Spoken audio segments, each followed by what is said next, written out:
Bonjour et bienvenue à ce bulletin de nouvelles du 26 janvier à Etchemin Télé. J'ai avec moi en studio, presque comme d'habitude, Stéphane Lévesque. Oui, parce que je ne saute pas tant d'éditions que ça. Non. Parce que moi, je suis comme un frappeur de relève au baseball. Hein? Pour se réchauffer pendant l'hiver, pensons au baseball. Ben, pourquoi pas? Hein? On a du beau baseball dans cette chemin. Ben oui, de la belle Effectivement. malmolle aussi. Donc, c'est ça. L'été reviendra. L'été reviendra, puis on va même faire un petit retour à la fin du bulletin de nouvelles sur l'été. Là, on va... Parce que moi, je vais te le dire, Marie-André, je vais te confier ça, et je confie ça aux spectateurs. Je comprends qu'il faut apprivoiser l'hiver. Mais moi, je vivrais très bien, 20 à l'année. Là. Hein? Ah, mon Dieu, oui. Ouais. Ouais. Bien, ça va être un bulletin de nouvelles de même où on se sent comme ça. On affronte l'hiver, mais on pense à l'été, puis vous allez nous suivre là-dedans. Vous allez le voir tout au long de la prochaine demi-heure. En effet. On va commencer par faire un retour sur Noël. Donc, ben oui, parce que nous. là, faut pas. J'ai commencé un peu négativement sur ma difficulté avec l'hiver, mais il y a des gens qui, positivement, posent des beaux gestes de générosité durant la période de Noël, durant la période des fêtes. Donc, on a eu un élan de générosité pour lutter contre l'insécurité alimentaire. Évidemment, on est rendu en janvier, on parle de Noël, mais quand même, hein, on veut souligner ces bons coups-là. Donc, la communauté du cégep Beauce-Appalaches, qui, dans le fond, couvre le secteur des Etchemins, et sa fondation se sont mobilisés autour de plusieurs initiatives au profit de Moisson Beauce et de sa population étudiante. On a eu un bingo de Noël. T'aimes ça, le bingo, toi? J'aime ça, le bingo, Ah, de oui, temps en ça? temps. Ah oui. Moi, j'ai déjà joué, mais je trouve ça long. Oh. C'est ça. Ah, bon. Donc, comité socio-culturel, on a amassé un montant de 1300 $ quand même, qui ont été remis à Moisson-Beauce. Aussi, les athlètes des Condors, ça, c'est l'équipe, les équipes sportives du cégep de Beauce s'appellent les Condors. On a aussi prêté main forte en préparant des boîtes de denrées destinées aux familles de la région. On a fait une opération bénévolat. Hein? Parfois, beaucoup de travail, beaucoup de gens, ça passe vite. Oui. Hein, quand on est bien organisé. Donc, c'est ça. Aussi, on mentionne que le bingo de Noël, le montant, a été doublé par la Fondation. Donc, ce que les jeunes ont ramassé, on l'a doublé quand même. C'est à souligner. Donc, c'est ça. Et on a préparé des sacs de denrées parce que c'est triste de penser à ça. Mais il y a des étudiants au cégep, Beauce-Etchemin, qui vivent, Beauce-Appalaches, excusez-moi, qui vivent des problèmes de précarité. Donc, on aide les étudiants à ce moment-là. Aussi, on a du côté toujours du membre du comité socio-culturel, on s'est rendu à l'épicerie afin d'assembler des sacs de denrées, encore là, pour les gens qui en ont besoin. Aussi, notons que les Condors ont participé, on en parlait tantôt, mais là, j'ai des chiffres, 2600 boîtes de denrées auxquels ils ont participé, qui ont été distribués dans les 6 MRC du territoire du cégep. Je cite Caroline Bouchard, directrice générale du cégep. « Un geste à la fois, nous contribuons à éclairer le temps des fêtes des personnes vivant de l'insécurité alimentaire. Cet élan de solidarité et de générosité s'inscrit pleinement dans notre volonté de favoriser le bien-être, l'implication et l'épanouissement de tous les membres de notre communauté collégiale. Je suis profondément touché par cet engagement qui fait briller ce qu'il y a de plus humain au cégep Beauce-Appalaches. » Donc, un beau geste posé par les gens de cette communauté. En effet. On est toujours au cégep? On reste au cégep? Oui. T'as-tu aimé ça, là, au cégep? Toi? Oui, j'ai adoré ça. Ah, j'ai étudié en art. Ah ouais? Moi, j'étais comme en transition au cégep. Là. Ah, tu te cherchais? Ben, pas je me cherchais, j'avais objectif d'aller à l'université. Fait que j'étais comme pas... Oui, C'était comme long pour rien, peut-être? Ben, pour rien. C'est les mots qui me sortent de la bouche. Donc, c'est ça. On a je pense pas ça, là. Oui. Là, non, je te dirais, moi, c'était comme, je me demandais, tu sais, je savais que j'allais à l'université. C'est ça. J'aurais comme été tout de suite à l'université. C'était top.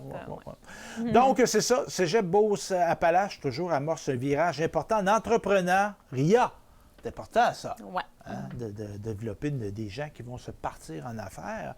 Donc, on va réunir sous une même identité l'ensemble des activités et projets liés au développement des compétences entrepreneuriales et on appelle ça défi entrepreneur. Hein, c'est bien dit. Et cet acronyme-là, défi, ça veut dire développement, entrepreneur, formateur et innovant Donc, on veut s'orienter dorénavant, de se donner un outil, de voir ça de façon globale. Ça vise à encourager cette vision-là, la découverte, l'expérimentation et la concrétisation de projets, qu'ils soient personnels, parascolaires ou intégrés au programme d'études. Donc, dans ce nouveau positionnement, le Club Entrepreneur change de nom et adopte cette identité, s'intégrant ainsi à l'ensemble des activités, projets et actions d'entrepreneuriat, notamment activités de réseautage étudiant, formation, conférences, accompagnement offert par Charles-Philippe Rodrigue, conseiller à la vie étudiante, projets entrepreneuriaux intégrés à différents programmes d'études, concours, défis créatifs et opportunités d'affaires et rapprochement avec la communauté d'affaires. Donc, c'est ça. Fait qu'une belle vision globale qui va permettre d'avoir justement, de peut-être pas se piler ses pieds, hein, de se concerter. On a aussi un événement, on a un présent au colloque de l'ACEE. Ça, c'était à l'automne. Une douzaine d'étudiants et d'étudiantes du cégep de Beauce ont participé au colloque de l'Association des clubs entrepreneurs étudiants. Donc, c'est un rassemblement qui a regroupé 400 jeunes, parce qu'il y a des clubs de ce type-là partout dans les cégeps. Évidemment, c'était l'occasion de lancer notre nouvelle vision défi entrepreneur. Donc, c'est ça. Parmi les personnes participantes, notons Mia Boduc, qui s'est particulièrement démarquée avec son projet Défi Mondon, qui était conçu initialement dans un cours de technique de comptabilité.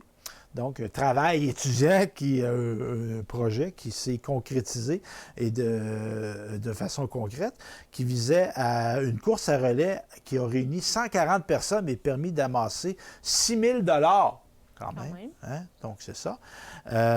Exactement. Donc, c'est ça, une belle activité qu'on a participé au Cégep Beauce-Appalaches. J'allais dire Beauce-et-Chemin. On est dans les aides-chemins. Oui. Donc, on continue toujours la Fondation Bob Bissonnette, que j'ai déjà connue personnellement. Moi, Bob, malheureusement, qui est décédé dans un accident d'hélicoptère. Oui. Fauché trop jeune, mais pour perpétuer sa mémoire de cet artiste-là, mais cet entrepreneur-là. Moi, c'est un gars pour qui j'avais un profond respect. C'était un gars organisé. Très à son affaire et il s'occupait de tous les aspects de sa carrière. Donc, Bob, on a remis sa fondation pour une troisième fois un montant de 10 000 $ à la Fondation Jeunesse du 6 Chaudière-Appalaches. Donc, on rapporte que cette entente est une bénédiction auprès de nos deux missions.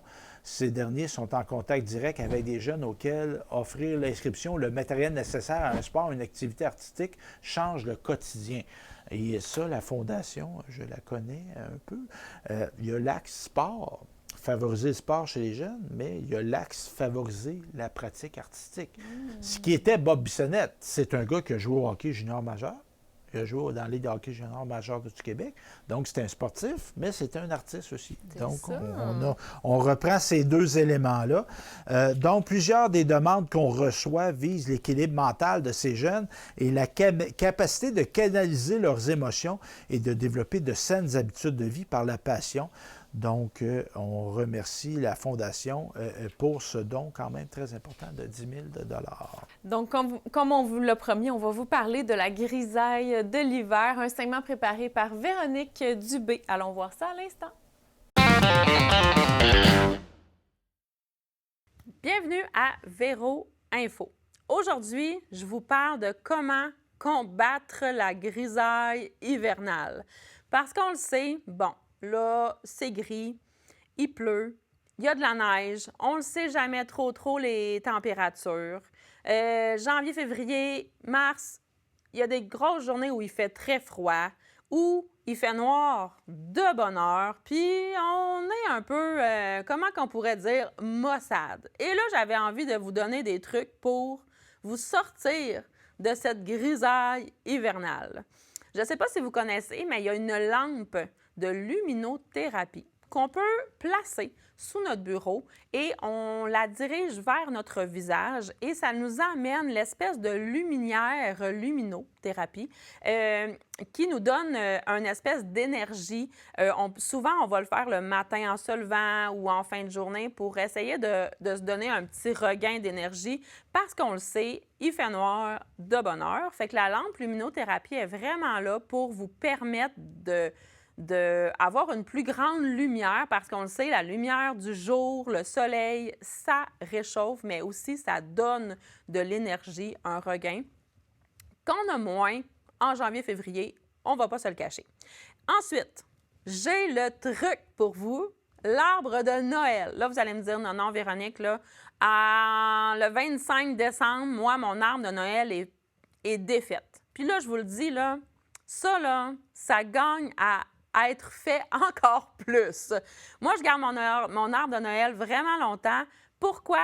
Justement pour ça. Parce que le matin, quand on se lève, puis que c'est noir, ou en fin de journée, quand il fait noir vraiment tôt, puis qu'on ouvre l'arbre de Noël, il y a une espèce de lumière chaleureuse, beaucoup plus que des lumières régulières de la maison, parce que oui, on peut ouvrir les lumières régulières. Mais non! Il y a la petite lumière, la petite chaleur. Moi, c'est les enfants qui vont allumer l'arbre de Noël le matin parce que, veut pas, ça réchauffe nos cœurs. Alors là, gênez-vous pas.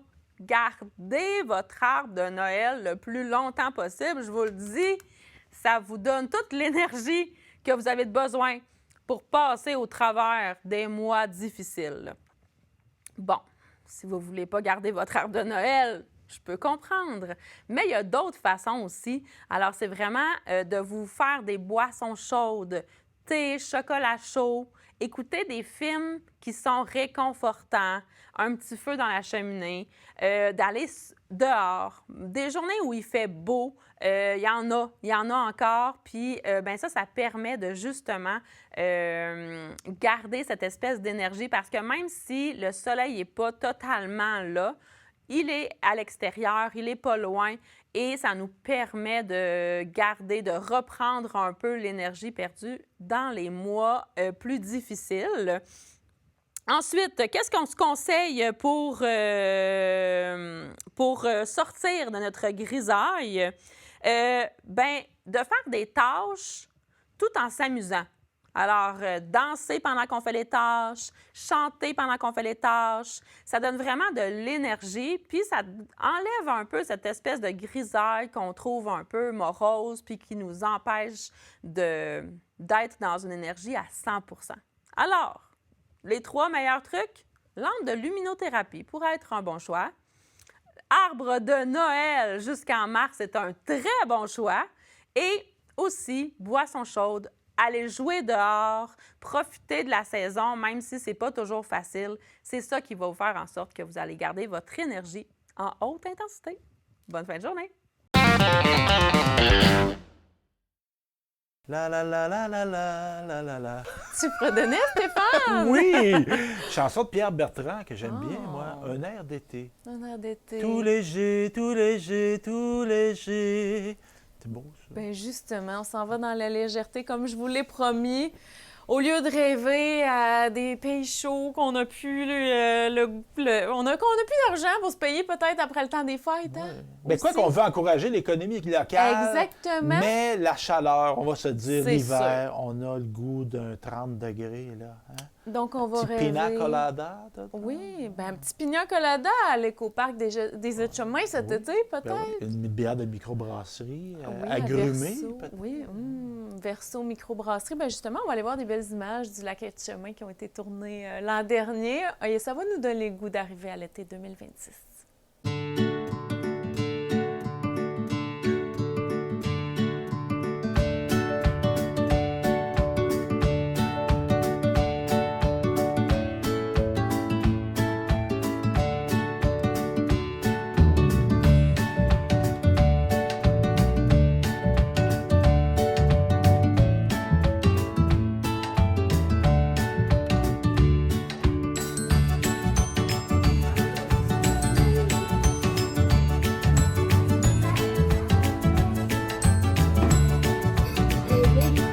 C'est très chaud! Oui, oui.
Ah ouais, hein?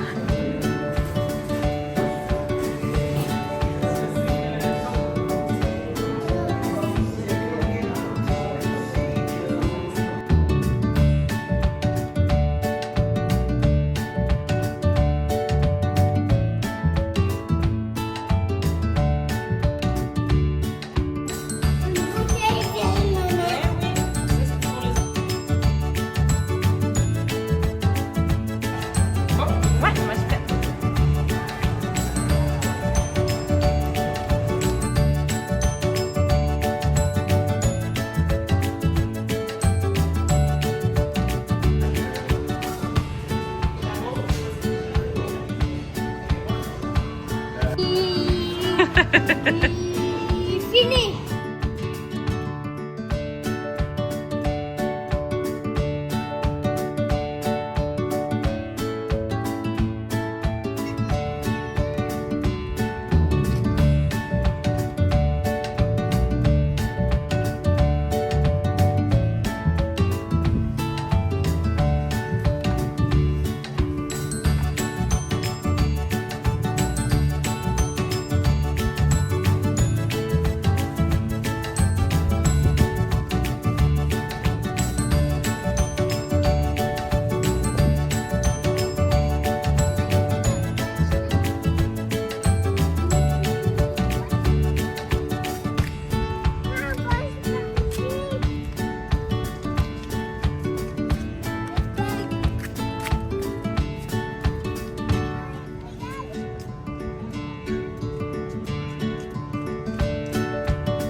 Notre bateau, on n'a pas de bateau.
Va mettre tes pieds dedans.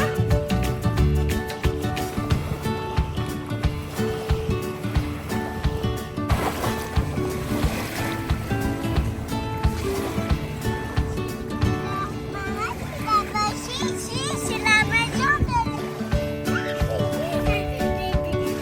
l'eau dedans.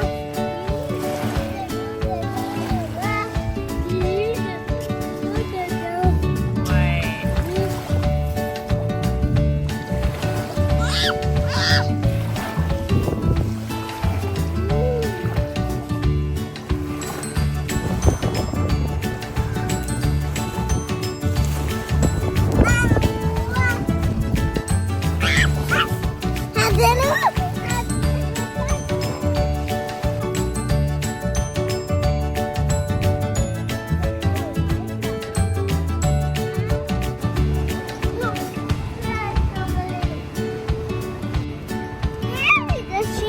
Ben oui. Nous, on a peur.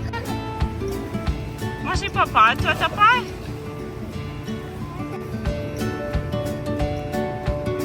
Qu'est-ce que tu fais là? Hey, tu me fais un massage? Nice. Ah!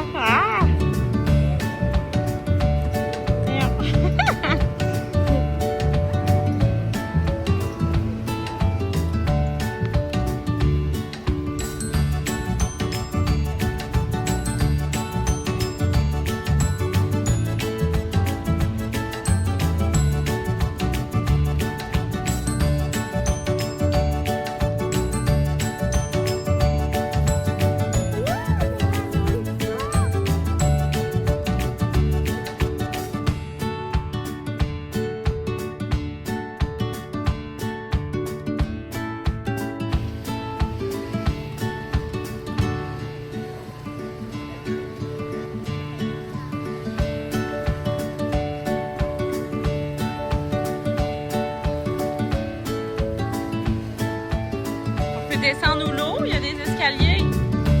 Allez-y. Ici, moi, je vais descendre ici.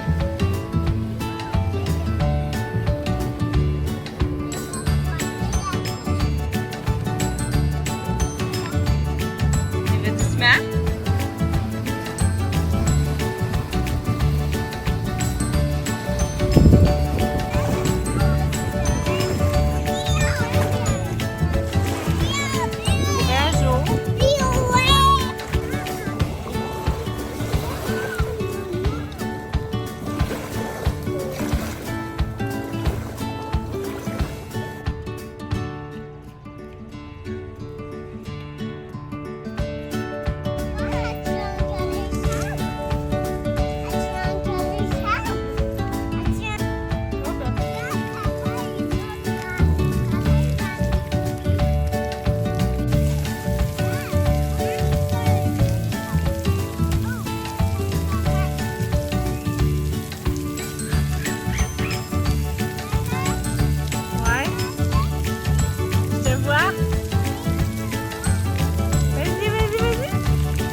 Merci à vous à la maison d'avoir été là pour ce bulletin de nouvelles de Etchemin Télé. En attendant les prochains bulletins, les prochaines émissions, n'hésitez pas à me contacter si vous avez des idées de reportages ou des commentaires ou même pour des émissions plus longues pour lesquelles vous voulez qu'on traite d'un sujet plus en profondeur. Donc, vous pouvez m'appeler au 88 714 2953. Il me fera plaisir de recueillir vos commentaires ou simplement vous piquer une petite jasette. Donc, en attendant, je vous souhaite une excellente semaine.